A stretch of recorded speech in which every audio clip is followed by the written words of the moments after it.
안녕하세요. 맨디쌤의 심리학 이야기의 맨디쌤입니다. 제가 자존감 향상 프로그램을 진행하면서 자존감이 낮은 사람들을 여럿 보게 되었는데요. 그분들이 갖고 있는 애착의 형태가 대부분 불안애착인 것을 알 수 있었습니다. 이는 자존감이 낮아지고 불안애착을 갖게 되는 원인이 비슷하기 때문인데요. 오늘은 이 불안애착의 원인과 불안애착을 가진 사람들이 관계를 망치는 행동들에 대해서 알아보도록 하겠습니다. 불안애착의 원인 첫 번째는 부모님의 양육 태도입니다. 이와 관련된 대표적인 요인 두 가지를 알려드리자면 첫 번째는 부모님의 조건부 사랑, 두 번째는 부모님의 감정 기복입니다. 그러면 하나씩 살펴볼까요? 먼저 부모님의 조건부 사랑부터 이야기를 해보자면 부모님이 아이를 키울 때 아이를 향해 주는 사랑이 이 조건부가 붙을 경우에 아이는 불안애착을 갖고 클 수 있습니다. 이를테면 부모님이 아이가 좋은 성과를 낼 때에만 칭찬과 사랑을 해주었다면, 그리고 반대로 좋은 성과를 내지 못하면 아이에게 무관심과 비난이 이어졌다면 아이는 자신이 있는 그대로 사랑받을 수 있다는 믿음을 가질 수가 없습니다. 부모님이 좋은 성과를 낼 때만 칭찬을 해줬다거나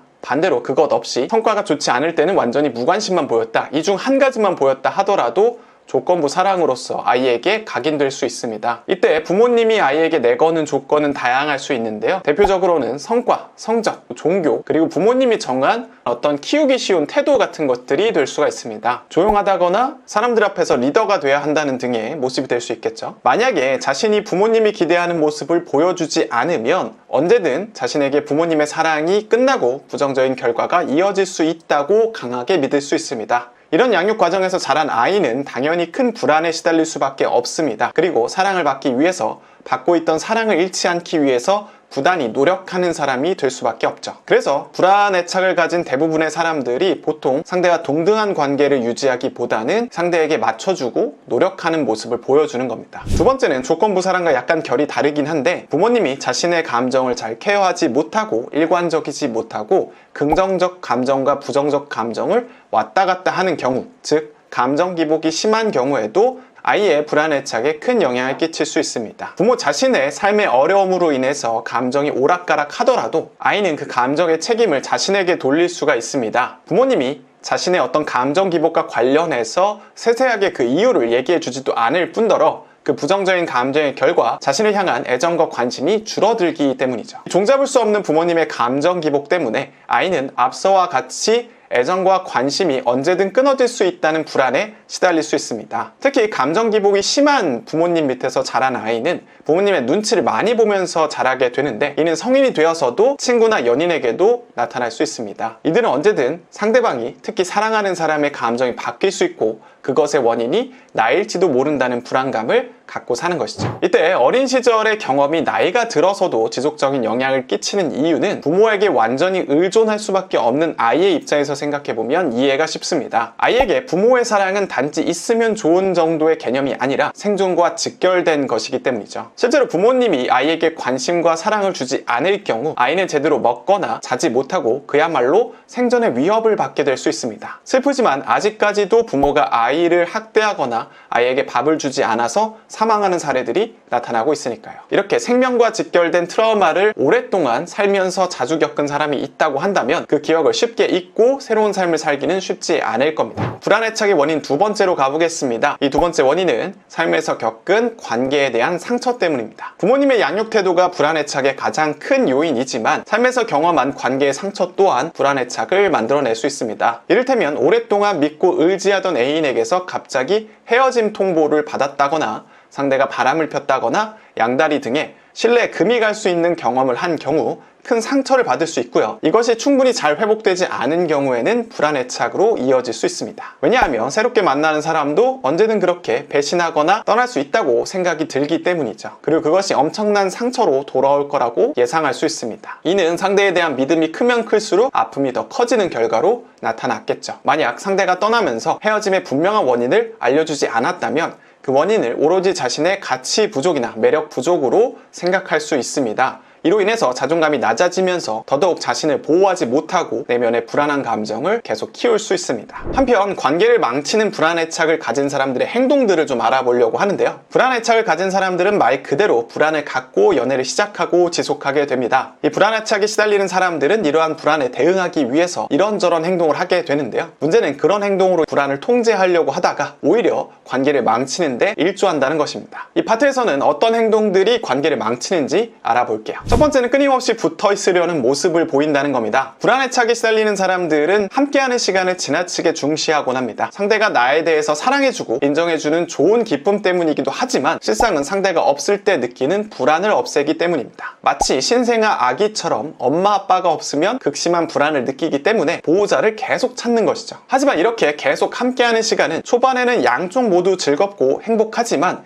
상대는 점점 지치고 힘들어할 수 있습니다. 상대는 혼자만의 시간이 필요하고 에너지를 회복할 여유도 필요하기 때문입니다. 그리고 불안애착을 가진 사람들은 불안을 많이 느끼기 때문에 상대방의 신경을 많이 쓰면서 에너지를 이미 많이 쓰고 있기도 하고요. 그런데 불안에 시달리는 사람은 애정을 명분으로 삼아서 혼자만의 시간을 가지려는 사람에게 부정적인 반응을 쉽게 표현합니다. 이를테면 나랑 있는 것보다 게임하는 게 좋아? 친구가 좋아? 그냥 나랑 같이 쉬면 되잖아. 나 외로워. 나 혼자 어떻게 보내라고? 등등 말이죠. 이런 표현들이 애교가 담긴 수준이라면 괜찮겠지만 상대는 이런 말들을 들으면서 다소간의 죄책감에 시달리게 되고 또 진이 빠질 수가 있습니다. 두 번째는 상대를 향한 테스트를 하는 겁니다. 이를테면 연락을 얼마나 빨리 하는지 테스트하기, 잠수 한번 타보기, 바람을 한번 테스트한다거나 이런 것들을 하는 거죠. 이런 테스트를 통해서 불안애착을 가진 사람은 상대를 자신이 정말 믿을만한지 혹은 지금 나를 그만큼 사랑하는지를 알아보고자 이런 행동을 하는 겁니다. 상대가 이 테스트를 통과하면 짐짓 마음을 좀 놓기도 하지만 이 불안이 상대로 인해서 만들어진 것이 아니기 때문에 테스트는 계속 진행될 수 있습니다. 상대는 초반에 몇 번 그 테스트에 응해주기도 하지만 나중에 가서는 그만큼 나를 신뢰하지 못하는 건가? 언제까지 테스트를 하는 거지? 등의 생각을 갖게 되고 상대에게 또 질릴 수가 있습니다. 그리고 그 자기만 동의한 테스트를 상대가 통과하지 못하면 상대에 대한 믿음을 걷어버리고 비난을 퍼붓기도 하는데요. 상대는 자신에게 이런 테스트를 할 줄 몰랐기에 통과하지 못했다고 비난당할 때 황당함과 실망감을 느낄 수 있습니다. 근데 이때 반대로 내가 이제 테스트를 당했으니까 나도 테스트 해봐야지 하고 하면 상대방의 불호령이 떨어지고 관계가 악화되는 경우를 또 볼 수가 있죠. 내로남불이 자주 나타나는 영역입니다. 세 번째는 무조건 상대에게 맞춰주는 모습을 보이는 건데요.